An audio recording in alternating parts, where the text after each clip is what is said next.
And welcome in. What's up? It is GC Live Wednesday edition of the show. Never a dull moment in Gamecock Nation. He is Chris Clark. I am Wes Mitchell. You are the Degenerates, hopefully on YouTube in our chat. If not, if you want to come on over there, you can hang out, I guess, on Twitter, Facebook, or on the podcast after the fact. But we'd actually love to see you on YouTube where everybody can give their comments on how they feel about South Carolina's newest news, Chris. And that would be what broke actually, less than an hour before we go on the air here. And that would be Ryan Hilinski with the, I would say, poorly kept secret that he is officially transferring from South Carolina, is in the transfer portal.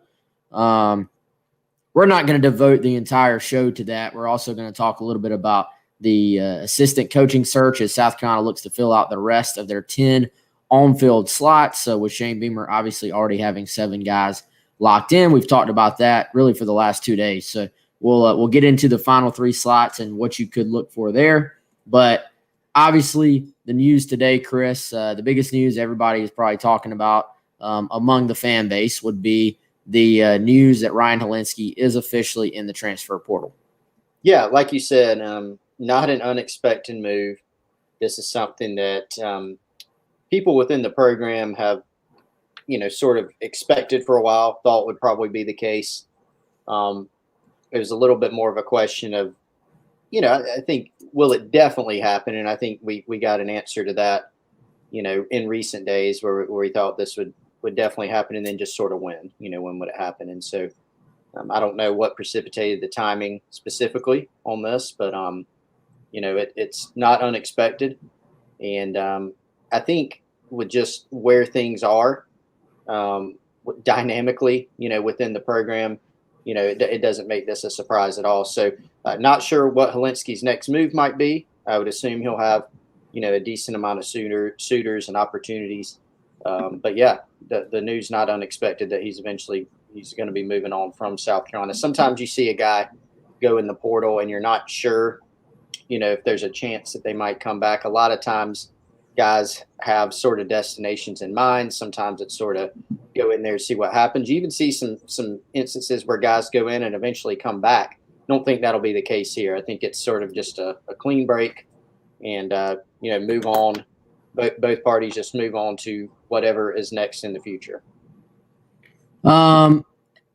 Chris, I think it was kind of interesting following this behind the scenes as well. And what's up to everybody in the chat, by the way? What's up to our friend Alan Franklin? Alan came by and spoke to us when we were at Market on Main there at Main Street, I guess a couple months ago now. So what's up, Alan? Hope you're doing well, man. Look forward to talking to you soon.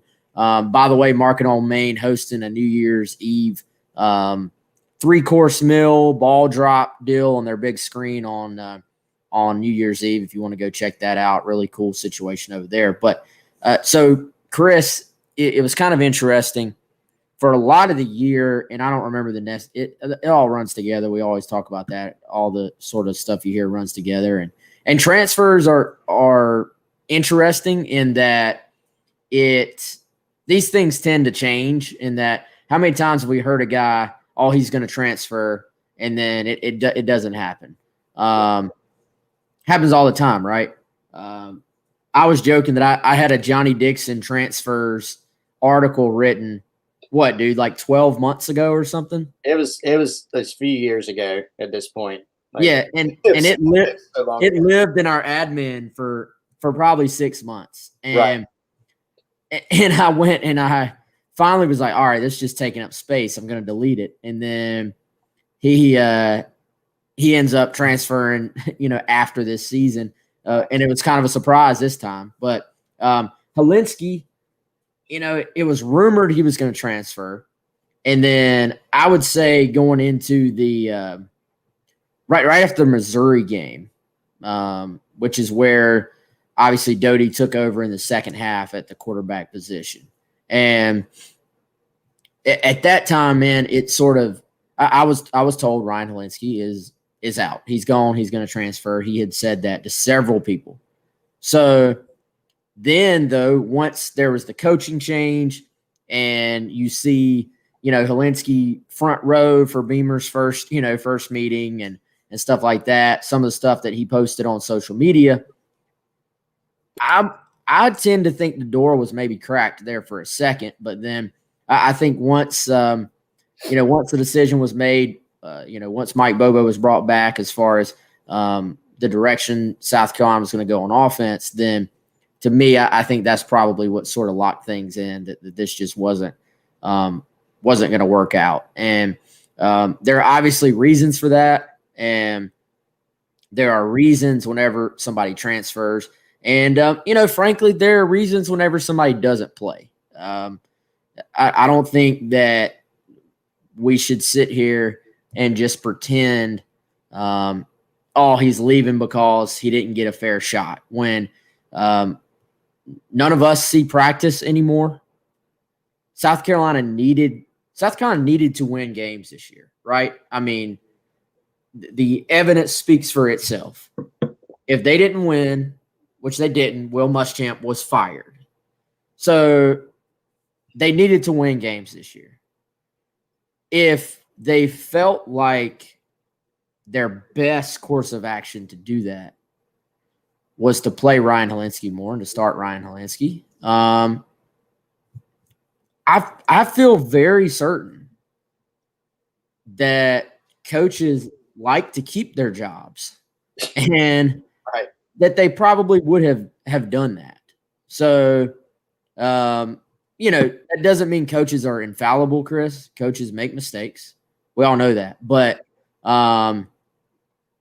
when Hilinski didn't get the start at Ole Miss after the position was really opened up for a competition, that's when the writing was on the wall for me that this probably just wasn't going to work out. Yeah, I agree.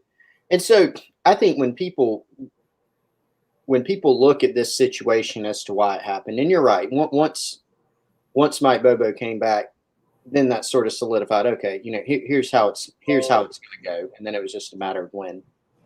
So I think when people are assuming that there's just no possible way that, Colin Hill could have reasonably, in an objective search for who's the number one quarterback, who should there be a change, just assuming that there's no way he could have possibly been better, I'm not sure that's fair, because people are talking about fairness. Now, could you criticize the coaching staff as it existed at the time of saying, well, maybe you should give someone another shot just to see what happens? I could see that. And that could have been Luke Doty earlier as well. If it wasn't Hilinski, it could have been Luke Doty. It could have been, anybody else that they decided to put in there. But the idea that there was some vendetta, against Hilinski, they're just not playing him just, I don't know, for the heck of it. I don't subscribe to that. There's not any evidence of that.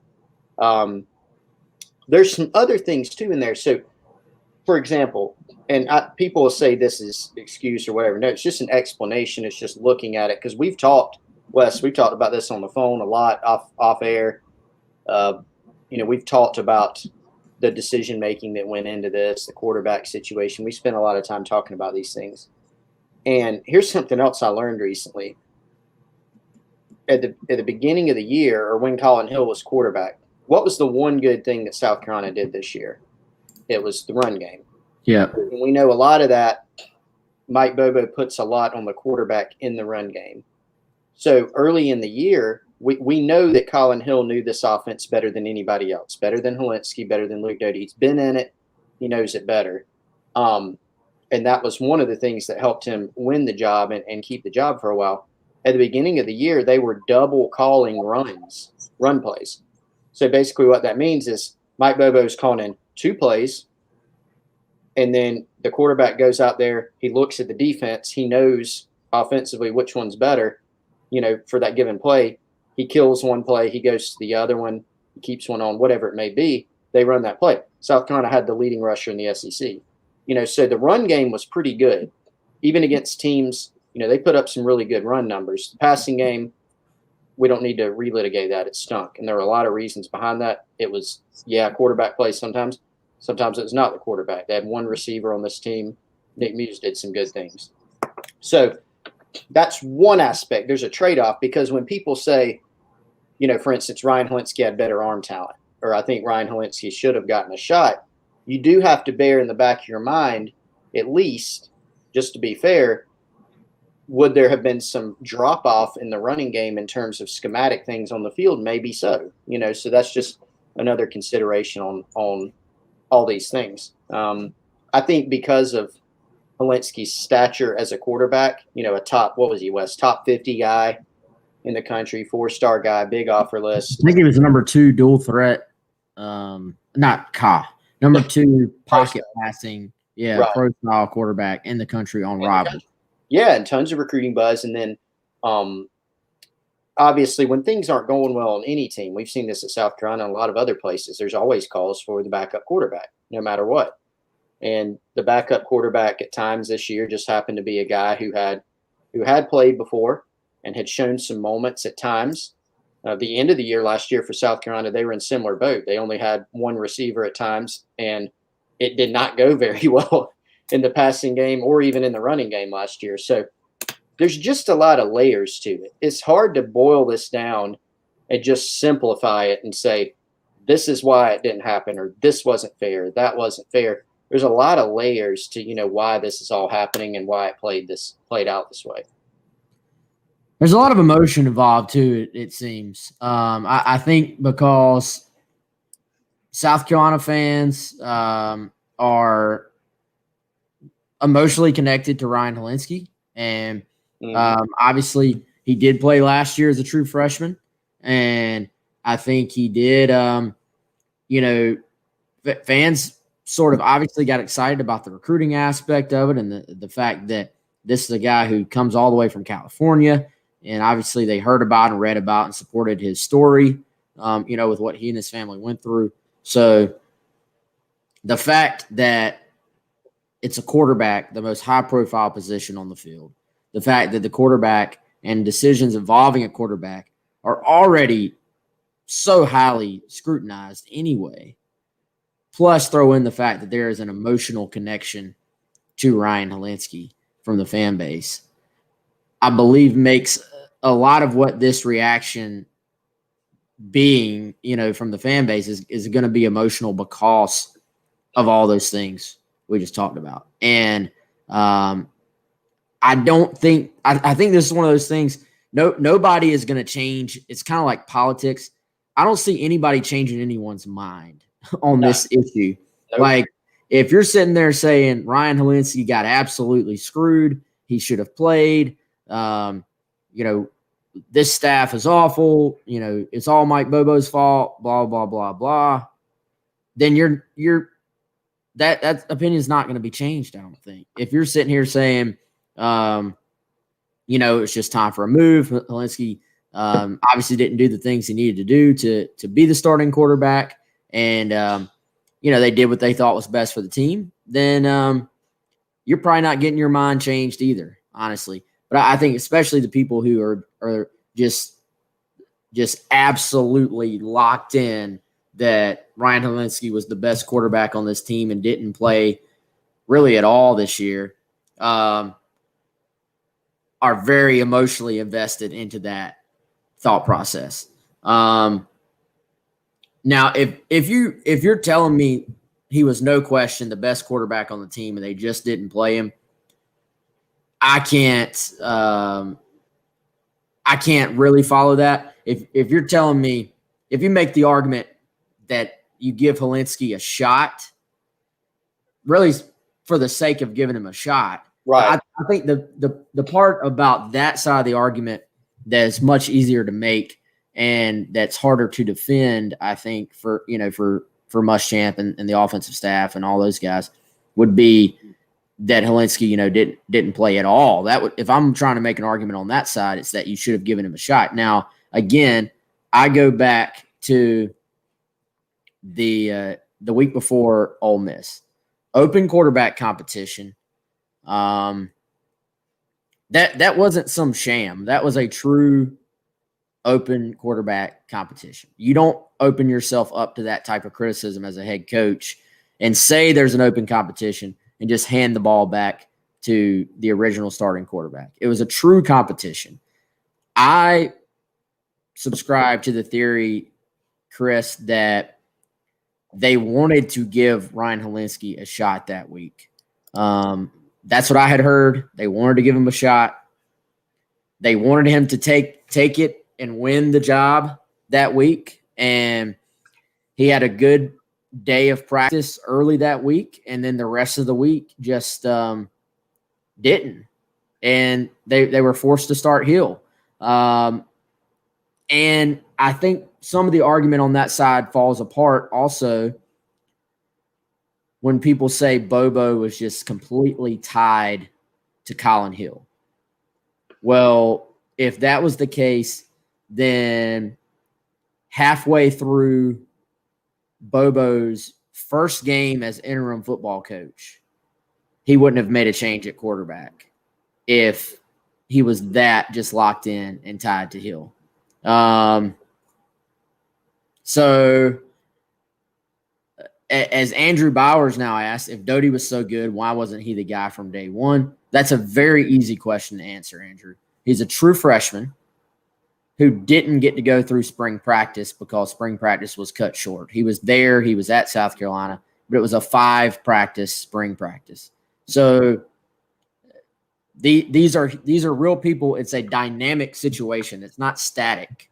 What you are as a player day one, as a true freshman, is not the same player you are. What was that by then? Week 8. So, you had a bye week in there as well, 7 games in a bye. You're a different player. Plus, if you really want to scrutinize something there, the decision to mix Doty in at wide receiver early on, as opposed to just putting him at quarterback and letting him soak up everything he possibly could at that position. If you really want to start diving into this thing, I think that's a strong argument as well, Chris. Yeah, it is. There's a lot of different, again, layers there. I mean, you could say, well, if you're worried about the mobility aspect and holding on to the ball too long and not having enough dynamicism on offense, aside from just Kevin Harris in your run game, maybe do you mix in Doty more? Remember, that was a conversation a lot, not just a receiver, but put Doty out there and package more things for him. That was certainly a thing and that we discussed a lot during the season, and that's a valid criticism. Or, just give Ryan an opportunity more at the end of the games or whatever. Like these are valid things. What I think I personally, from a personal standpoint, push back against is just this notion that there's just absolutely no way that, Ryan would have been head and shoulders given this situation this year. Maybe we would have. And I think that's where a lot of people's frustrations lie, is because they look at it and they say it wasn't going that well at the quarterback position at all, sometimes quite poorly. And look, a lot of that had to do, again, receivers. There's just not a lot there. It was some minor miracles that they were able to, to move the football at all this year and to have the running game that they did, I think was surprising in some ways. I mean, this offense was a huge concern going into this year. So there's some valid criticisms there, but just to say that Ryan was definitely the best option, South Carolina knew he's the best option, and just to let him not to play him because, I don't know, maybe Mike Bobo just likes Colin Hill more, it doesn't make a lot of sense. And like you said, Wes, he made the change later and made it to Luke Doty. And, I think there are some reasons behind that, mobility, being one of them. I remember at Colorado State at one point, Bobo pulled the plug on, KJ Carter Samuels there at one point, who had been their starter. They were just struggling as a team offensively, and he made a change to Colin Hill, who was young at that time, just to try something different to sort of build for the next year. And it felt similar that way, for Luke Doty as well. So there's a lot of different angles to understand and a lot of different types of things to dive into. But I agree with you in that a lot of people have sort of drawn their line with where they're going to fall on this, and that's that. I think people who thought Hilinski should have definitely played think that and are going to use it to say, whatever they're going to say about the staff. I think some people are going to say, oh, he absolutely shouldn't have played, and maybe going to use that to just illustrate that, Colin Hill should have played, or Luke Doty, or whatever it may be.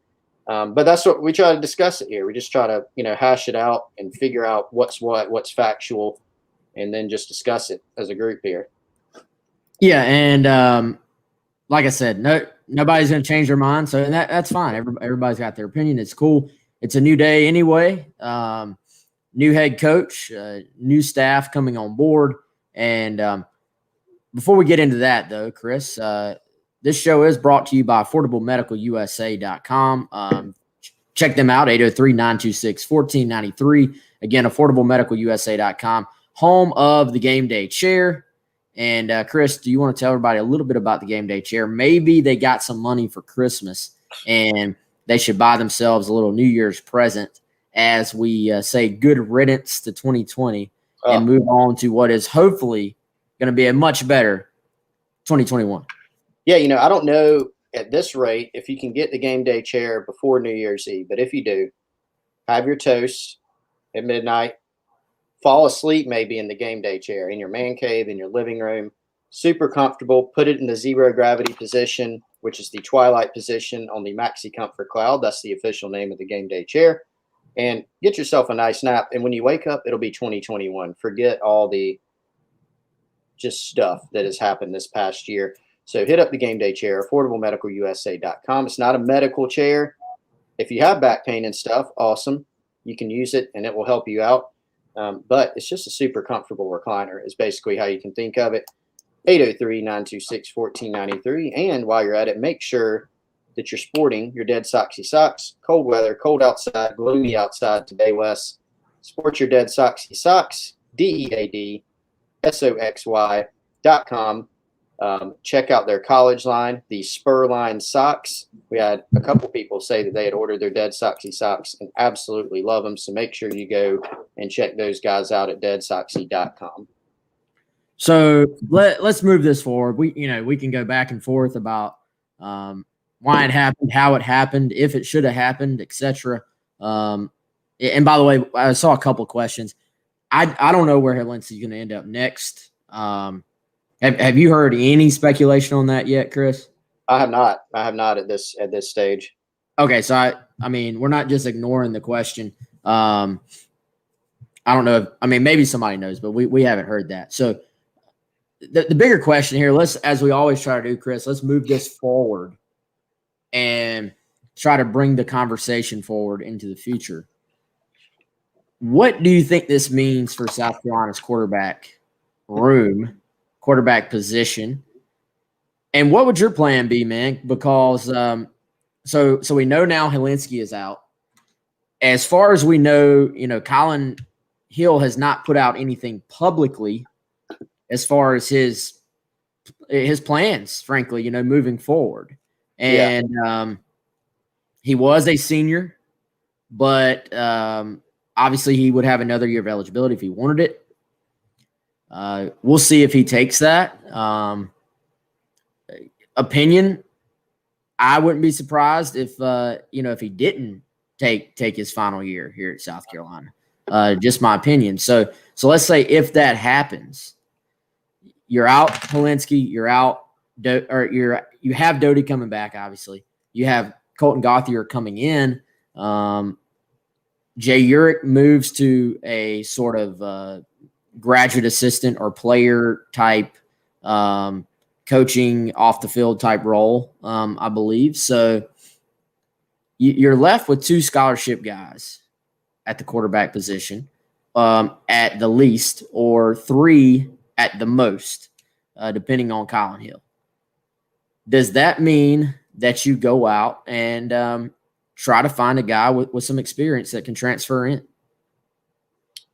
That is an intriguing idea. And so I'll answer your question or your discussion point by saying I don't know, if that's the route that South Carolina is going to take. But when you look at it on the surface, it may not be a bad idea, particularly if let's put the hypothetical forward.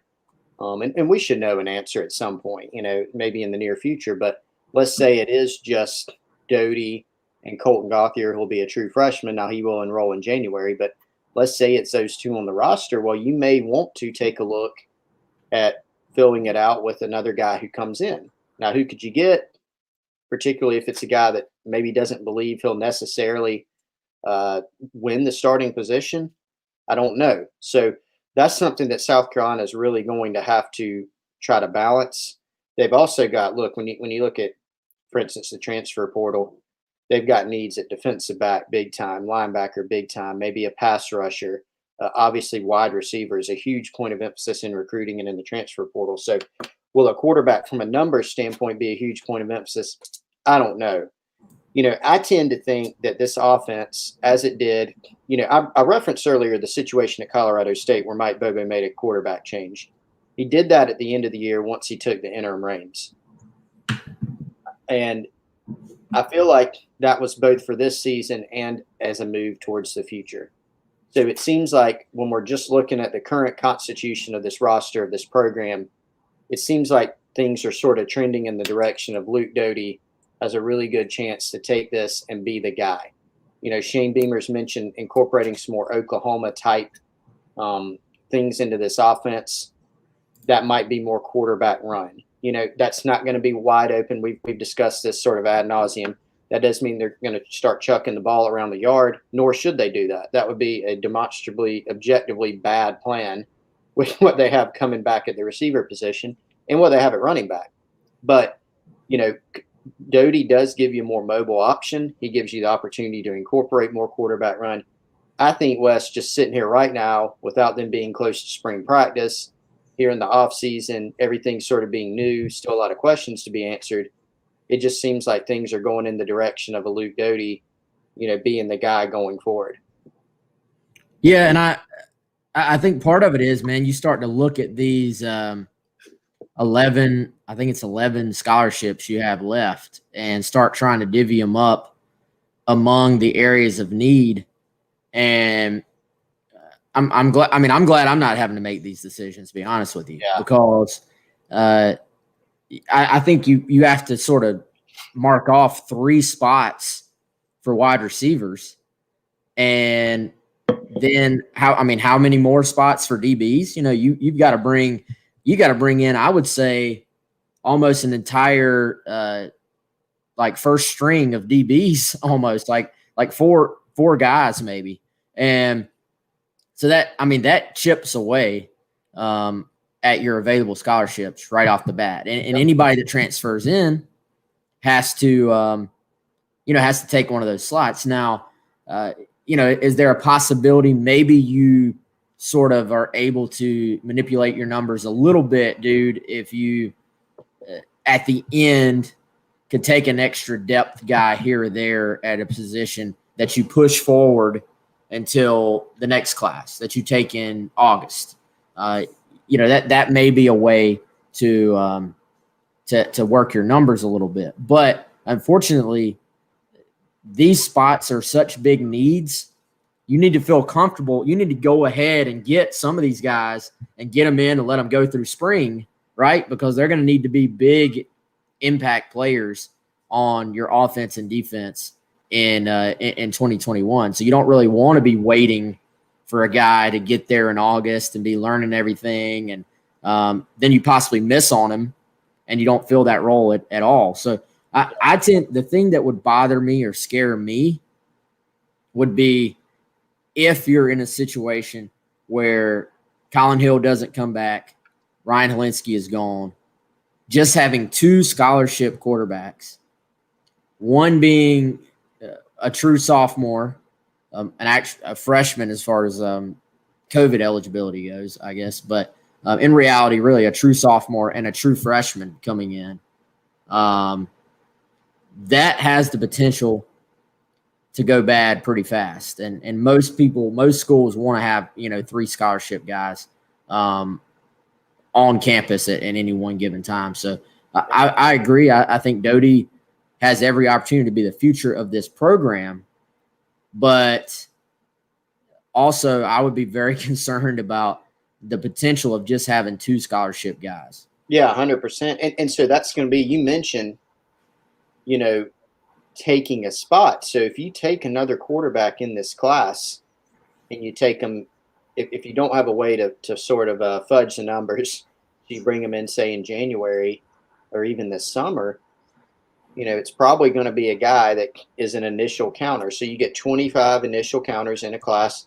As you mentioned, South Carolina only has, it's the number 11 right now that they've got to work off of, you said? That's my count, yeah. Yeah, so four of those guys being, players that they had to count towards the number, then the guys that they signed in December. And so they've got 11 left. So would you maybe like to use one on a quarterback to give yourself some, a cushion? Yeah, you would, but then you take away, that gives you 10. And now you're splitting those up between receiver, DB, linebacker, all these other needs that you have on your roster that may be more pressing. You worry about it in terms of, like you said, Wes, the quarterback depth. So if you take one, you don't want to use a spot on a quarterback if it's just a guy that, may not be impactful for you in year one. So that's the direction they're sort of going to have to go in terms of figuring out how to allocate all these spots and what they want to do at quarterback, because you're right. I would be extremely nervous about having two, and that could be a position that they get into sooner than later. It's a realistic, possibility on the table. Yeah, I mean, it'll be very interesting again, because that receiver, you don't just need quality, you need quantity of guys as well. And you're gonna have to split that up. Not grad transfer, just transfers in general. Transfers / high school guys or JUCO guys. DB, the same thing. Linebacker, the same thing. A pass rusher, if they have an opportunity to get one, they'll take one. So then, you start to sort of get to those final scholarships you have available. And I think, Chris, you also have a best available sort of mindset maybe with the final spot too. If there's a stud at another position, but he's just that good, you take him. In an ideal world, you're going to fill these spots with some instant impact guys. And then maybe if there's a quarterback, even if he's a career backup type guy, man, if I could push him forward and get him in late, maybe there's some connection to one of the current guys on staff or something, and it just happens to work out that you could bring in a backup in order to come in and be a veteran, that you just weren't scared to death about. Because then, I mean, Luke Doty's also a running quarterback, so he's going to get hit. So that's a scary proposition there. Lisa on YouTube asks, if scholarship players transfer out, does that free up more scholarships to use? Yes and no, Lisa. It does. For everybody has an 85 scholarship cap, and obviously that takes away one of those spots. That's just a running list of everybody that's currently on scholarship. It can't go over 85. So you can now take that spot. But as far as this 11 that we're talking about, which is an initial counter, they call it, you get 25 per year. You don't get that. You don't get that back. You don't get another one if somebody transfers out. So as far as the initial counters go, I would say those, Chris, are about as locked in as they possibly can be, which obviously is not ideal, but everybody's playing with the same rules on this. Yeah, and the only way you get around that 25 is if you have a situation, just to use a recent example, Kai Kroger and Mitch Jeter, the two specialists, punter and kicker that South Carolina brought in the 2020 class, they actually enrolled late. They didn't take an official visit to South Carolina, so under NCAA rules, they weren't recruited, quote-unquote, athletes, even though they were recruited, but that's sort of the rule. And so South Carolina was able to – it's called a blue shirt, so they were able to blue shirt those guys. They enrolled late. They didn't take an official visit.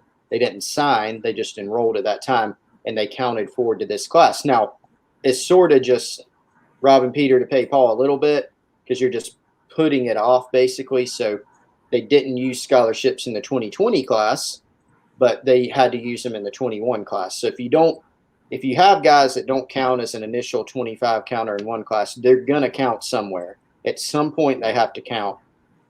Really, the exception to that, the only one I can think of, is if you got a guy who walks onto your program after 2 years.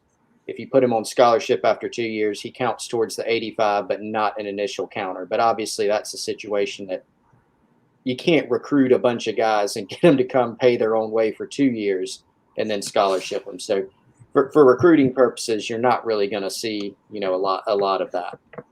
Yeah. And that rule, I mean, that's a good rule. I think that part of it, it's basically designed to where you can't do what Chris is talking about, recruit a guy in for, as a walk-on and then put him on Scully a month in. But then that's in place so that you won't be penalized for putting those guys on scholarship that earn their way. A lot of times, usually special teams guys or depth guys that have stuck around in the program, have done a really good job, have worked really, really hard, and have put themselves in a lot of, like a Parker White. Parker White comes in as a walk-on, wins a starting job. Eventually, you put him on scholarship. Chandler Farrell got put on scholarship. So there's all types of examples of that. And I think that's actually I don't agree with all the rules. I think that's a good rule. Let's talk about this coaching search a little bit, assistant coaching search. Update right now, Chris, on GamecockCentral.com for people who want to check that out. I have reactivated the GC Pod. Reactivated? Yes, free trial. Gamecock Central, 30-day free trial. Use the code GC Pod. Come on over. And if you want to see Chris's latest update, you can. Nothing finalized yet, but I think a picture is becoming a little bit clearer. And I'm going to ask it like this, Chris. I'm going to go strictly off of the front page link to your update. And there's a picture of Derek Mason. Why'd you do that? You were the one that did it. So I am the one who did it. And it's not really been a secret that Derek Mason's name has been thrown into this mix. Yeah. So let's play the what if game. What if Shane Beamer brings in Derek Mason? I think the fan base, from my judge, seems pretty excited about that possibility. What do you think a guy like Derek Mason would bring the South Carolina program if that ends up being, I'll say it like this, if that ends up being Beamer's pick, and if South Carolina ends up being Mason's pick, because I believe Derek Mason has some options out there. Yeah, so as you teased, full update on the site for those of you who want to check it out. We also have DB coach, wide receiver coach, some other move sort of updates. But so under here, hypothetical about Mason, this is a guy that obviously he was at Stanford. He's got a lot of really versatile coaching experience. He's been a head coach, but don't even really need to talk about that because he's not being hired anywhere to be a head coach. He's, a defensive coordinator. Those are his opportunities. That'd be the opportunity at South Carolina. So, he's coached special teams. He's coached receivers. He's coached DBs.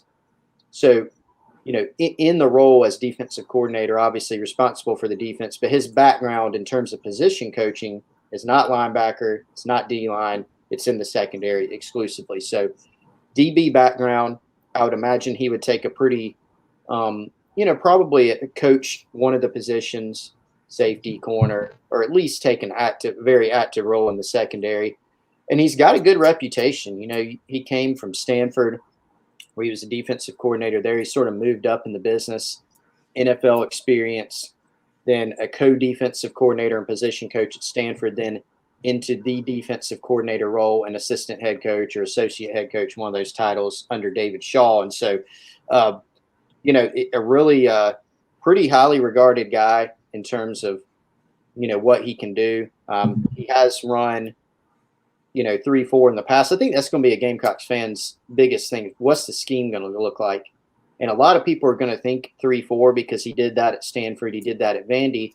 But actually, they did run some 4-3 at Vandy in his time there, sort of evolving to, account for what some teams are doing. And at times at Vandy, he had a defensive coordinator, and at times he ran the defense himself. But if you go back and look at his bio information, there's some pretty intriguing statistics and things that he did as a defensive coordinator there. Yeah, and I tend to think if you look, just what I remember watching South Carolina play Vandy, that it did sort of evolve.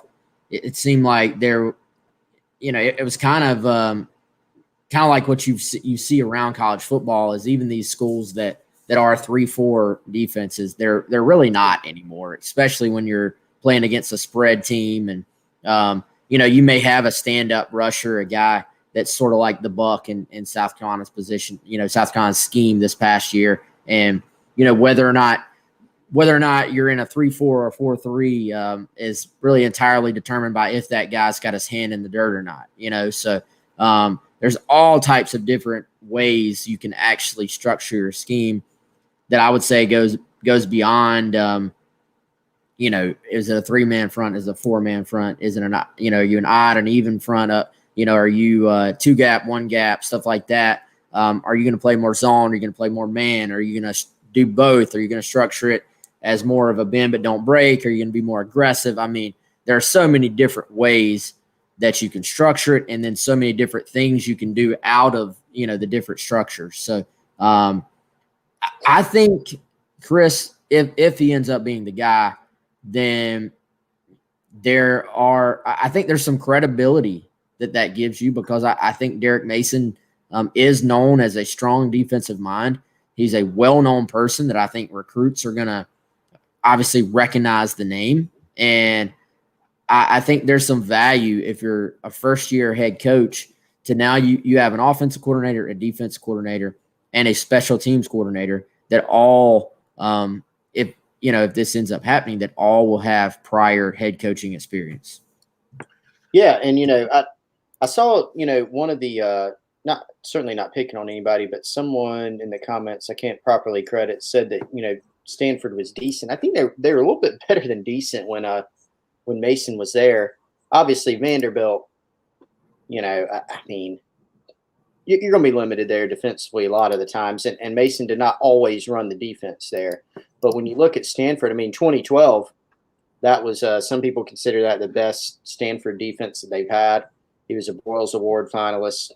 They led the Pac-12 in scoring defense, total defense, rushing defense. They went 11-2, won the Rose Bowl. 11 of 14 games, they held the opponent to 20 or fewer points. And so they were among the best in the NCAA in defensive efficiency for 3 consecutive years. 1 year they had held opponents to 89 rushing yards a game. So, I mean, there are some really good, really impressive numbers there. Does that mean that's going to translate to Carolina in year 1? No, please don't anybody expect that, but there are some good, numbers and good things there that Derek Mason's done in his career as a defensive coordinator. No doubt, man. Something else I want to address here. A comment that says they made Beamer keep those 4 coaches. We always see stuff just get thrown around as a fact, but what evidence is there anywhere that Shane Beamer was made to keep these exact 4 coaches? I mean, I haven't seen it. I haven't heard it. Chris, has anyone told you that South Carolina forced Shane Beamer to keep these exact 4 coaches? No, nobody that I'm trying to think of a correct way to say this. Nobody that actually knows has told me that. So, I mean, certainly people, even in some conversations I've had with, people in the industry sort of speculate that. But no, I mean, you look at, and I'd go back to what Shane Beamer even said publicly, but beyond that, just some things we heard. I mean, Mike Bobo was a name that we heard during the search process, not even after Beamer was named, but hey, who would some of these different coaches who were on the radar for head coach, who would they bring? Mike Bobo was one that we heard. And Shane Beamer said publicly that if Mike Bobo was somewhere else, pretend he was at, I don't know, wherever, that he would have called Mike Bobo. So that made sense. Des Kitchings made a ton of sense. I mean, anybody that walked in here in this building to be the head coach at South Carolina was going to give Des Kitchings a hard look. The other 2, I don't know if at the outset of the process we saw that as likely, but he's worked with Tracy Rocker before and knows him. And Mike Peterson was the only guy that he didn't have as much familiarity with, but just doing some research and seeing what players think of him, what the reputation was, how he is as a coach. decided to keep him too. So I don't know that there was. I certainly haven't heard from anyone reputable that I've spoken with that any of those moves were forced or anything. John asks, is there any talk about Kevin Steele interviewing? Yeah, Kevin Steele's name has been out there. Jay Bateman's name, obviously, at North Carolina. That's one that I would say, Chris, still just doesn't seem to have completely gone away, would be Jay Bateman at North Carolina. A lot of different names that sort of floated around out there, but it seems like, Steele's name popped up quite a bit at one time, I would say. And Bateman's name was out there from the very beginning, never has completely gone away. And, we'll see how this thing ends up. Yeah, Bateman was certainly a name. I mentioned how we were tracking Bobo for a potential Beamer staff early. That Bateman was one of the first names that we heard there. And as a guy that's been regarded well for his work as a defensive coordinator in the coaching industry, coaching world. And, just over time has seemed to – the name has not faded at all, as you said, Wes, but maybe the chances. And I think, you look at it, North Carolina obviously thinks highly of him too, and has, they gave him a raise last year. I think they bumped him up to, $900,000. Maybe he gets another bump this time. Maybe they try to do some other things to make sure that he's kept in place. So that's certainly something to think about too. It's not, you talk about this often, Wes, whether it's Derek Mason or Jay Bateman or other coaches, it's not just picking a guy, right? It's not just, I like this guy, we're going to hire him. Like, he has to decide to come too. And there's a lot of different factors that go into that. And so this is a good defensive coordinator job. You're going to be paid well, get a new staff, a new clock, as they say, as you think about in the industry, and it's a good place to live. But there are other places that are good situations for coaches too, particularly if, the administration of those particular places, makes strong efforts to keep them on. I think that's happened with Jay Bateman as well. Yep. So, all right, man, I think this show has run its course for today. Everybody's in a bad mood in the chat, I think. It's been a strange day, I feel like. Yeah. So, any closing thoughts, Chris? No closing thoughts. I really appreciate everybody's participation. Lots of interesting comments today. But, we'll continue tracking it. We'll continue. Check out GamecockCentral.com updates on the coaching search. Should be some more moves here in the next few days as well. Yeah, we can hit this real quick. Travis Edwards, Chris, wanted to talk about Juju McDowell and his big game in the state championship. Dude, this kid has been on fire. I would say the latter part of the year, it's like every time you look, he's having a huge game. I feel awful for him. He did fumble late in the game, was dealing with some cramps, but really had put his team on his back. I'm pulling it up right now. 14 carries for 92 yards and a touchdown, 3 catches for 58 yards, 276 all-purpose yards, had, I think, a 95-yard kickoff return for touchdown, and just has been a huge part of that Lee County team and their offense and playmaker. And, Beamer said it straight up on his National Signing Day thing. This is a potential early impact guy, someone we expect to make an early impact. So I thought that was telling, and this is someone we know the staff has been really high on for a long time. And when you look at a lack of true playmakers on offense, yes, South Carolina actually is in really good shape at running back. Kevin Harris, Deshaun Fenwick back, add Marshawn Lloyd into that. But Juju McDowell has been somebody that he does catch the football pretty well, can probably do some things for you in the slot. And shoot, man, do you remember who South Carolina opens up with next year? I can't even remember who it is, but it's scheduled to be what's the school? Eastern Illinois, I think it is, who's actually playing in the spring. That'll be interesting. whoever it is, point being, I actually wouldn't be surprised if Juju McDowell was opening up the season receiving the first kickoff of the year, because I think they need a guy like him. They don't really have someone on the roster that's a proven threat in that part of the game, and would be a way to get him the football. Yeah, I mean, you look at this. I think this was a really good evaluation by Des Kitchings. Just when you look at the tape, the guy can do a lot of different things. He can catch the ball. He can run it between the tackles. He can run it on the perimeter. He can help you, as you said, Wes, as a special teams returner. He's played defense too, so he's got some toughness. He runs bigger than his size, and he has some burst. And so I think, he maybe could be used similar to how NC State used Nyheim Hines, who Kitchings recruited at NC State and now is in the NFL. I think there's some similarities there stylistically. So he's maybe not gotten enough buzz, just because there hadn't been a lot of buzz about this recruiting class in general. But there are some guys that are going to help this team and maybe help them sooner than later. So Juju's been extremely productive and is a guy that they seem to be pretty excited about. Yeah, and fits the Des Kitchings mold, man. He identified him, offered him. I think sounds like he was very high on him, and went out and got him. And generally that there's a good track record there with players like Juju McDowell. So Will McLean asked, is he signed or just committed? He is signed up with the Gamecocks. Made that official on the first day of early signing period. So, all right, y'all, that's going to do it. He's Chris. I'm Wes. This has been GC Live. Come check us out, GamecockCentral.com. Use the code GCPod for a free 30 days if you're not already on there. We'll see you then, and we'll see you tomorrow.